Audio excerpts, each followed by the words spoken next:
Right, okay, welcome along to the EV Bloke channel again, back with another video. And this is the 2023 MG4 Trophy spec, or Trophy model I should say, sitting on 18-inch EV suitable tyres. And if we come along, we'll just get a bit of a side shot of it.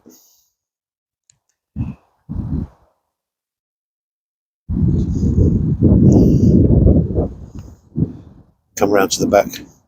Back is probably its best bit, really. It's really funky with these lights all shine up on here. Get these light bars here coming across. Looks quite nice at night in particular. I do like that. And you've got the famous spoiler on these, of course. It's been out 2 or 3 years now, isn't it, the MG4. Managed to get my hands on one for a few days, so I just thought I'd give you guys a little EV bloke thought about what this car's like, really. Interior space, really at a minimum, I'd say, really. I'm 6'3". Seated to my position, so I've just about got space back here, but yeah, it's a bit of a squeeze. No, I think I've done it in the interior view of the car, so there's no place for cup holders or anything like that. And there's a USB A and just a USB A actually, just one one there. But this is mainly about the driving impressions of the car, so we'll be looking at the driving impressions of the car today, really. So I wanted to take it out for a spin. We're going to take it on the motorway or dual carriageway or something like that, so we can use the adaptive cruise and go from there, really. So let's go, guys. Right, guys, let's have a look at the interior view then of the MG4 Trophy and what I think about that. So yeah, so let's just go over the basic aesthetics, if you like, of the start off with. What can I say? It's all hard plastic everywhere you go. A slight bit of soft touch here for your elbow, if you like, when you're driving along, but it's all pretty much hard scratchy plastic sort of surfaces, really, everywhere you turn. So whereas with a lot of vehicles, you go the lower down you go, the more scratchy it gets. On this one, it's just kind of all over, really. I don't really like this design either here. I don't know if you can pick it up on the you don't ever seem to have very much air coming out of this ventilation system, to me anyway. Could be a lot better. The charging pad doesn't charge. I've got a cover on my phone which is for basically charging my charging pads. In my own car it charges perfectly. In this one it just says remove items from blocking the charge, which I think it means to just take this off. So for some reason this car doesn't actually seems to detect the cover as a, so if I wanted to do a charge up on the car, which I don't even bother really, I just use the cord, the cable. I would have to take it all off to do in order to do that. So that's that. Steering wheel is fine. Let me just get that round there like so. It's in ready position. When you get into the vehicle, when you sit down in the car, it automatically turns on. You just put your foot on the brake and you're ready to go, basically. So that's good. That's good technology for what is basically, this is a 23 model MG4 Trophy, but of course still a lot of cars even now are not doing that. They've still got this silly start button thing which you don't even need. But as I say, on the dash here you've got some pretty good information. I quite like, you got from last charge here, you can change that. So I'm getting 3.4 miles per kilowatt. That's with some motorway driving, back roads, round town, all various types of driving there. And of course there's your overall mileage and that kind of thing, and your average miles per hour. That's just speed recognition thing, so that lets you know what the road you're on, what speed it should be, and what you're doing. There's no automatic seeing the wipers go there. There's no automatic wipers on here. It's similar to my car, really. You've got to keep on moving this up and down to, across here to get the speeds. So no automatic automatic wipers in that sense, but not obviously screen sensitive ones. So that is basically where we're at with that. So yeah, but as I say, it's the software. I'm not very keen on the software on this, which we'll go into in a minute.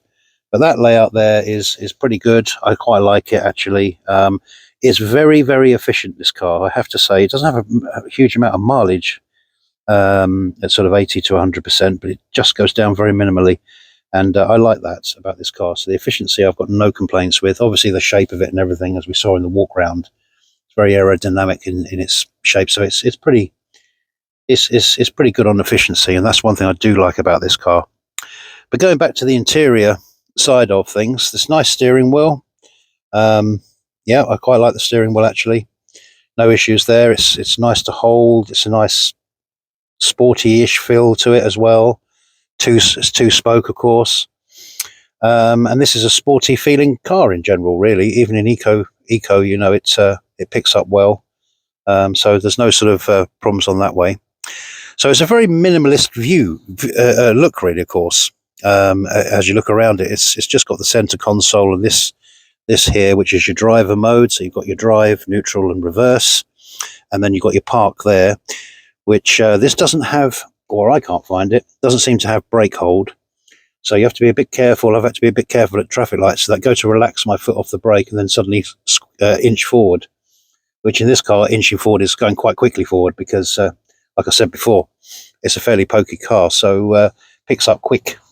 So you've got to be a bit careful with that one, unless you put it into one pedal driving. And I'll go into that when we do the infotainment side of things, because there is one pedal on this car, which is really, really excellent one pedal as well. Very powerful, very strong, but I like that, you know. But you've got to keep putting it on every time you get into the car, and so you end up not bothering, which is a complaint which I've been onto the MG4 forum and mentioned a few things in there, and they've all come back and said, yeah, we just don't bother with it because, you know, at 6 o'clock in the morning, 7 o'clock in the morning, when you get in your car to go to work, you're not hardly going to start messing around with it, going into different screens to find the right one for that, blah, blah, blah. So, yeah, there's that side of it. But no, it's but outside of that, it's okay. These seats are okay, and I'm not going to be too critical because I'm quite a big guy, as you know, and if you see me in my videos, and I'm a tall guy as well. So this car is a small family car, I would say at the most, is what you could say about that in that regard. And I wouldn't really want to do long trips in this seat. In actual fact, I've got out with my back really hurting in places. So, but don't take that as a negative. You know, as you're going to see in the rear review, when we look at the rear seats, you know, I mean, this car would almost fit into a couple, sort of a car with maybe young children. I would say is the best. I wouldn't think you want older children or adults too much in the back for long journeys. But yeah, this is we must always keep in mind, this is a fairly cheap EV. By EV standards, this is one of the cheaper ones on the market. You still get quite a lot of kit for that money, by the way, so to be fair to it. But yeah, anyway, down here on the steering wheel, you have a star button, which I tried to do in the infotainment system. There's a section where you can customize your driver modes and everything. It doesn't seem to really, you have to still keep on going into that screen for that for some reason. I don't know why you can't star that. But that's your directionals, which is just things like media volume and all that kind of thing, which you'll see over there, and all that kind of thing. Oh, this is your driver, your cruise control stuff, which works pretty well. It's good for highway driving. Around town, not so much, even though it has a slow traffic mode where you can actually put it into slow traffic mode and it actually guides you around. But still, it's a bit hit and miss, is what I've found with that. Excellent cup holders. Let's talk about those, because as you know, I complain about mine all the time. The only thing I will say is that the clearance there, you have a tendency to come forward like that, and I've spilt things on here a couple of times because you've got this obviously there, but there's enough gap there. I mean, if you're just careful, it's not too bad. And the cup holders have the slots in them to hug the cup in there, and you can get fairly large cups in there or smaller cups, whatever way you want there, so they work quite well. And the door bins, you can get them a bottle of water in them, fine. I've got a bottle of water in there. You probably get a slightly larger one than that in there as well, so that's all okay. And then you've got this storage here, which is, it's okay. You'll get your wallets in it, a few coins and a few sweets or something, bits and pieces. And then you've got this here, which you pull back, and you've got some extra storage underneath where I normally put my phone or something like that, or wallet or whatever. And you can actually close that off to leave it, have a bit of privacy there if you need it, really, I guess. What else can we talk about the interior on this car? It's fairly comfortable. As we're going to talk in the driver portion of the review of this car, it's extremely crashy through the chassis for low speed. Low speed is not its best friend. When you're going over the bumps and stuff, you're going to feel everything, and you come back feeling a bit beaten up by it a bit, if I'm really honest. But once you get it out onto a motorway or a good A road or a good dual carriageway or something like that, it takes over its own, and it's a very smooth car to drive. This is a good road tripping car, except for the fact you don't quite have the battery, although you do have the efficiency. But then it charges quite fast, 130 kilowatts you get out of this car. And it charges pretty quick, as I've tested it out on the charging, and it's not bad at all. So, and it does have some preconditioning, so we're going to look into that in a minute. So you can sort of preheat it in the winter, 2 charges, which is another good thing. So it's got some nice features, this, for a little cheap car. It's not bad. And as you saw on the walk around, the design is pretty good. I don't like the flattered off back quite so much as some people do, but yeah, so that's it. So let's just get into the back then and see what we're dealing with there. So I'm going to try and get in behind myself. I'm 6'3". So a bit of a joke, but let's have a look and see how we do with that.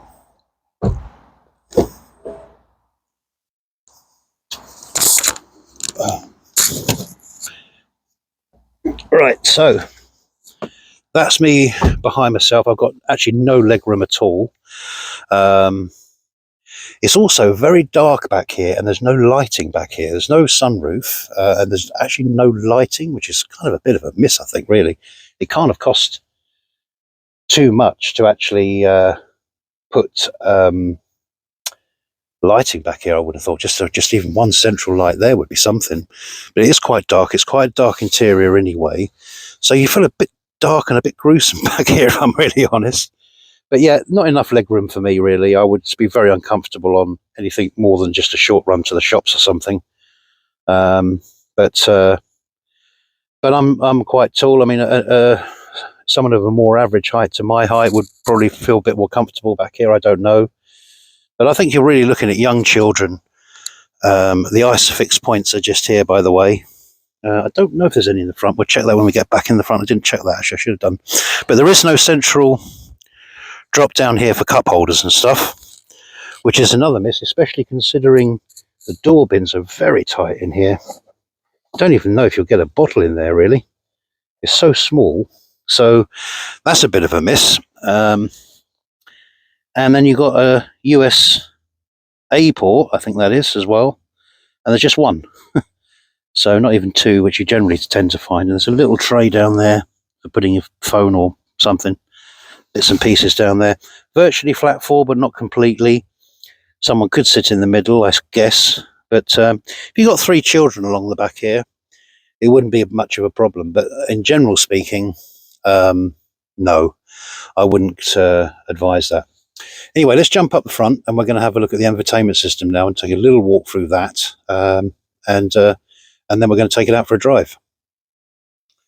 So there we go. Yeah, so the back is a fairly uninteresting or uninviting place, really. It's dark back there on a day like this where it's very grey and overcast and what have you. It's not the best place to be, I wouldn't really say. But anyway, when you get into the car, let's look at this. When it comes up, you've got all of these functions here. So you've obviously got your state of charge, your audio, so your music, whatever you're playing through, whether it be USB or whatever it might be there. And you've obviously got your navigation here. Navigation is just standard, like so many of them, really. Not that brilliant, but just kind of okay. Doesn't route to chargers, so it's got no capacity in there, but you can wirely charge your car, and you can do wireless Apple CarPlay and Android Auto through the lead, which I have to say works around about 4 to 5 times out of 10. It is just so glitchy. Most of the time, it's just I don't even bother with it. I've just been playing my music through the actual main music system. So software-wise, this car isn't there really. It's a Chinese car. We expect a bit better than this, I would say. I don't know if you own an MG, how satisfied are you with the software in this car? I think it could be better, a lot better. Now you'll see up here there's a drop-down menu, but you can only do it from this main menu. If you've got things like Apple CarPlay on or Android Auto, this will still be there, but you can't. You have to always go back, which is one of my complaints with the software in this car. You always have to go back to do everything. And when you get into the car, you have to set everything to how you want it, because essentially it just defaults back to all the annoying things of, the lane keeps and all of this. You can turn all these things off, but there's no way to, it can't program the settings you're in. So things like one pedal, I heard some people saying the other day on the forums, well, not everybody wants one pedal. But if it remembers your setting when you were last in the vehicle, so like say I'm driving this car most of the time to work and back and stuff like that, and I like one pedal driving, if it can remember my settings, then that's it. So driver profiles or remembering the last settings that the car was in, which a lot of cars do that. So it's not an impossible thing. Anyway, here is the climate control, of course. You've got your temperature up and down. You've got heated seats. On the Trophy here, you've got heated steering wheel and seats, which is really good. So that's no problem. And then you've, of course, got eco. You've got your fan blower speeds. And then you've got these, which will give you the different directions. So if they're on, that's where they're going to blow, basically. And if they're off, if they're just grayed out, then they're obviously not being used in those parts. If you just want it on your feet, as example, or nowhere else, you turn that one off, and then you just have it coming through the feet, if you get me. Yeah, so that's kind of how that works. And you've got your speed directionals there.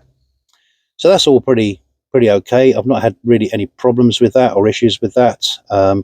It's actually quite nice, and then it tends to come on and stay on it where you set the things. For a car that doesn't actually do that for most things, it does do that for climate, which I quite like, because in other cars, they will go to a sort of auto function, and you get in and everything's blasted away, So that's that. So we've looked at the very basics of the navigation.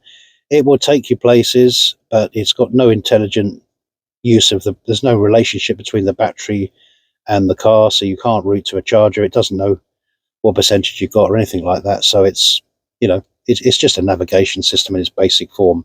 Over here, you've got your Apple CarPlay and Android Auto. So when they're plugged in, they will light up a bit here, I think it's green. So they would change color, and then you can just punch them and then they go into that. So that's not an issue. So that's fine. And then you just got your time, date, and gives you a location and all that, and brief description of the weather. And this one, as I say, is the different music functions here. So if you've got something playing through your phone, will come up here, and online music as well, your Spotify, something like that, they will come up here. And yeah, so you go back to radio. So let's have a look now at the vehicle settings.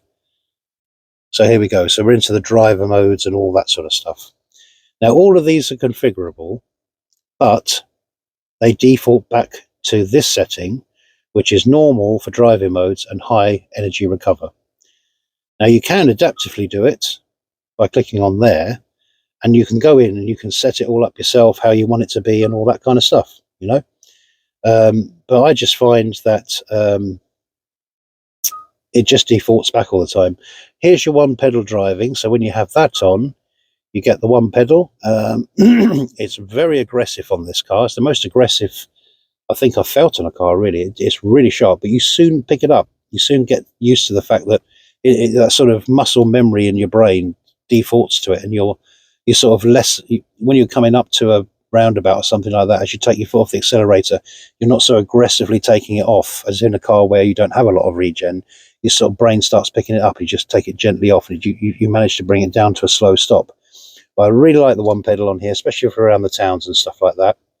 And then you've got an energy saving mode as well, which just gives you more, increases the efficiency, will turn down things and all the rest of it, and all that kind of stuff to get the maximum efficiency out of it.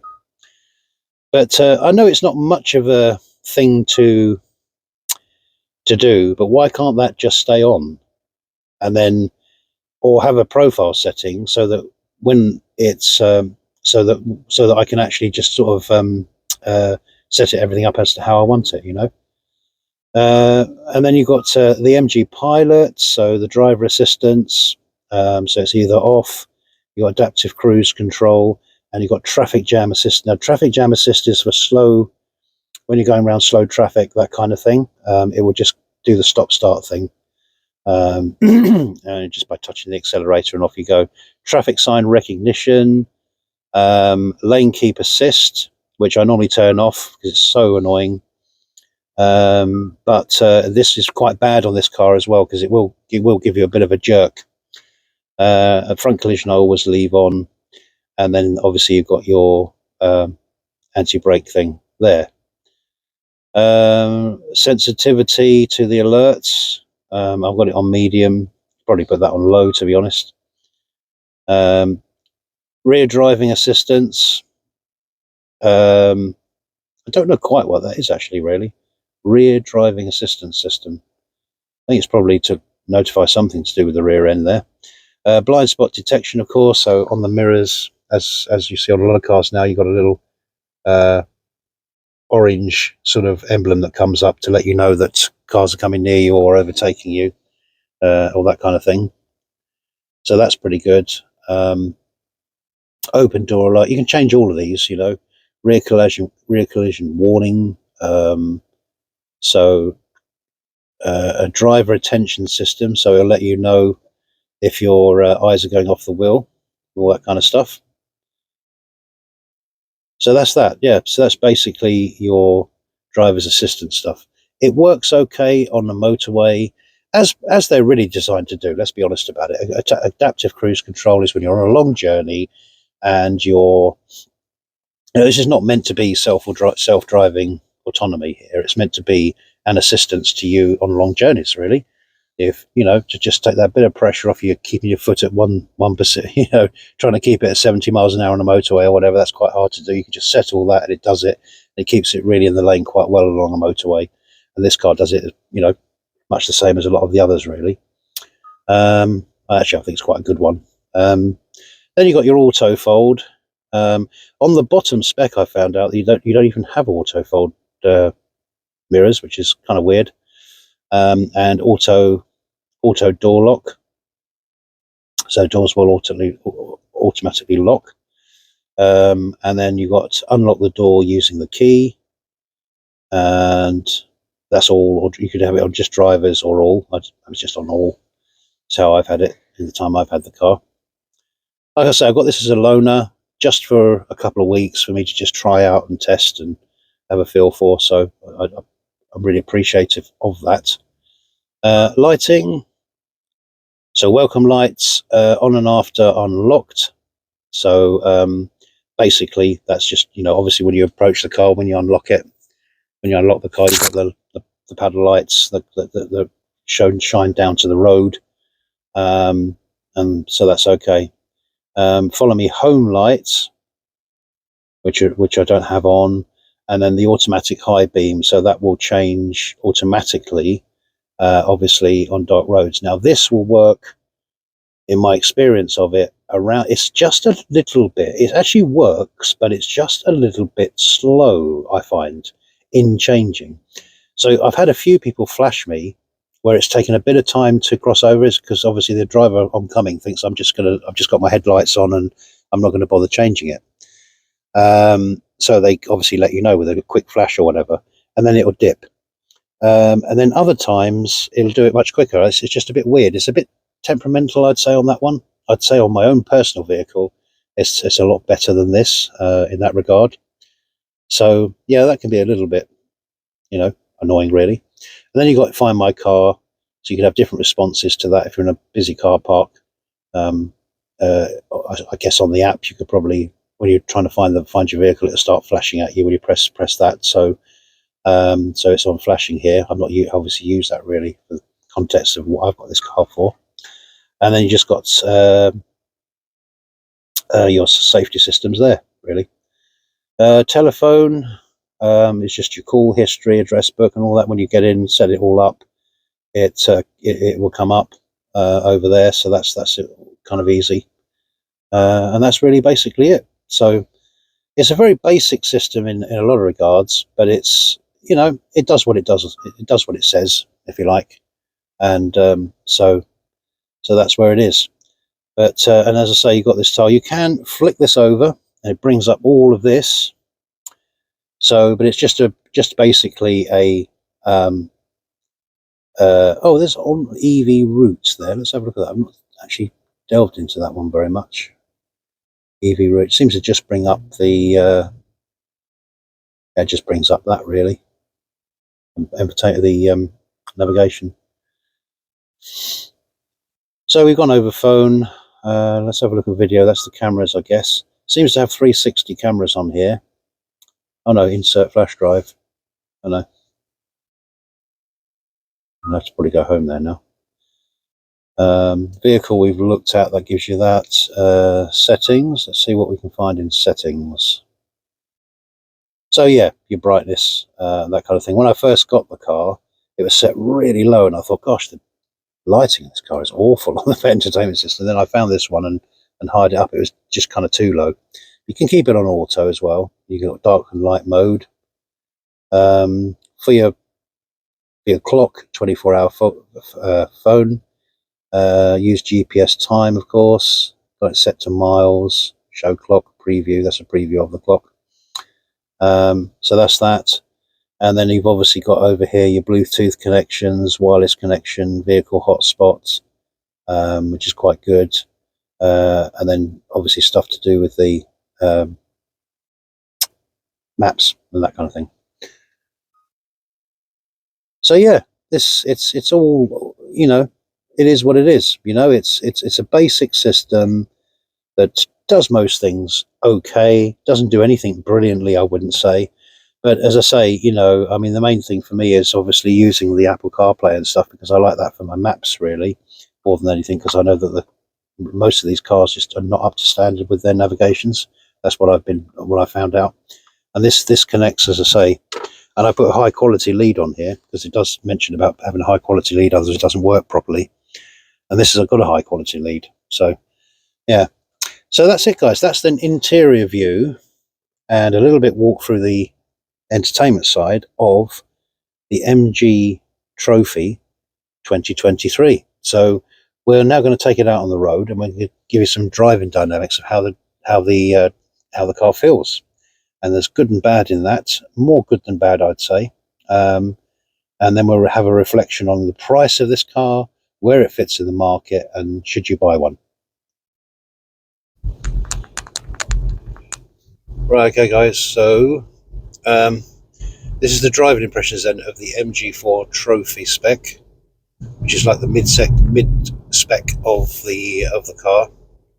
So we'll do some driving impressions now. So I've had this a few days, so I've been taking it around the country lanes, on the straight, on the dual carriageways and all the rest of it, around town in stop and go traffic. So I thought what we'd do is just take it for a bit of a spin.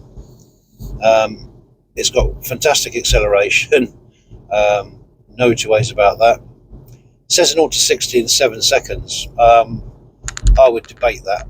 It's got to be quicker than that, I would say. Definitely, but most of them are a bit off, generally speaking. So we're just going to come down here. The steering's nice and firm if you've got it in the sport settings in there, and also the chassis feel is firm, but I would expect that for a more sporty car, definitely. But this will get you out of any situation, I'd say, on a roundabout or anywhere. It's got great power. So we're going to take it down the A38 here, which is a reasonably fast bit of road, and we're going to give the driver assistance a bit of a run and see what that feels like. So let's do that now. In sport mode, foot down, and you can see it picks up nice and quick. Yeah, it's really, it's got a tremendous pickup on it. So let's see if we can get the driver assistance on. Right, so that's holding me now at the speed I'm on now, 45, so hands are off. See how she does. You can up the speed in one mile increments, which is quite nice. On mine it's like 5, I think.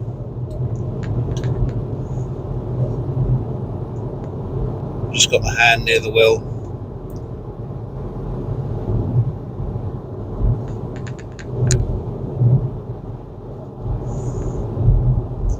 I'm having to bring that in, so the lane centering. Let's just see if I press that. Yeah, the lane centering is not the best, I don't think.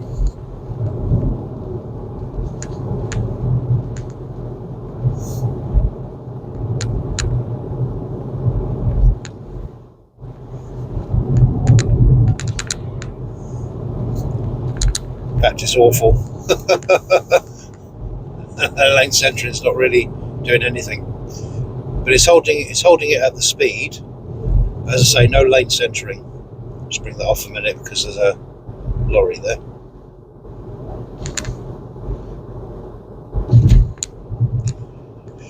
But it's got it's a heavy car for the size of it, and where do I think this fits in? I mean, it's not incredibly sporty, so it doesn't quite fit into that, but it's got enough, you know. And I think a couple, this car would suit really well. I wouldn't think it's much of a family car. You've got no amenities at the back there, no cup holders. There's only one USB. There's no place to put even bottles of water, really. So it's pretty poor at the back there. So it's almost geared up for a couple, I say, really, almost. And I think that'd be perfect in that kind of, is the feel I have for the car. And yeah, it's a car that's going to get you around on the motorways, on the straight roads. It drives quite nice. Once you start bringing it into the country lanes and that type of thing, I think the car starts to lose out. That's where it starts to get a bit crashy through. You feel everything coming through the suspension, coming back into the cabin when you're going over potholes and all that kind of thing. It's just not a very pleasant ride around town, in my opinion. You know, but these start at 27,000 up to about 37,000 for the top spec. So by EV standards, it's quite an affordable car. So that explains a lot of the interior here. That's all very, very hard plastics everywhere. So it's not the greatest place to be in that sense. The seats are very hard to get a position. My height, I'm sort of 6'2", 6'2", and I find it hard to get a nice balance between the steering wheel and my position where I'm sitting. Doesn't seem to quite work for me. So I don't seem to be able to get a comfortable position. Whether I lower the seat, higher the seat. It's got a four-way adjustable electric driver's seat. So you can manoeuvre it around. It's manual on the passenger side. But no, it's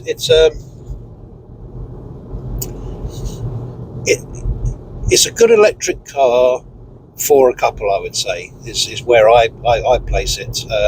Other people might disagree because there are a lot of families having this car, but in 2024 you want more amenities in the rear of the car than what's in this one, I think. But it's got a 440 litre boot, 1300 litres of storage with the rear seats dropped, so you can do your dump runs and extra shopping, or be going away somewhere, you can pile it up at the back there, no problem. So, but its main feature really, it's got a really good pickup on it, and as I say, at speed, on motorway speeds, it drives quite nice and smooth. You can cruise along 70, no problem in this. The one thing I want to speak about is efficiency, which is absolutely excellent on this car. It really is superb. I've only just charged it up a bit, so it's zeroed out now, so it's showing 2.3, but I'm getting roughly 3.8 per kilowatt, which is really good.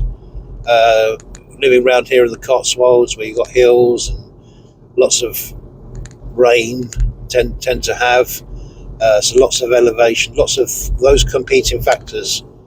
It's not got bad, and I've been, finding that I'm getting good mileage to the car. It's not freezing today, but we've had some cold weather, and it's been doing fine. So, from all that perspective, I think it's a really good car in terms of the economical side of it. But yeah, it's an okay car to drive. It's just very minimalistic, the interior, of course. And when I done the interior review, we went over all the software. It's got some software issues for me, really, that would really bug me. Half the time you can't connect to Android Auto or Apple CarPlay. It just keeps cutting off. Little things like that, Maps are not very intuitive, navigation system. But it's a cheap car, It's a cheap car by electric standards. You'll probably get these for around about 250, 300 on a lease deal, I would think. So that's not bad. But yeah, so that's about it, really, guys. That's just a quick run up the road review of the MG4 Trophy. And so I'll catch you on the next one, and take care, guys.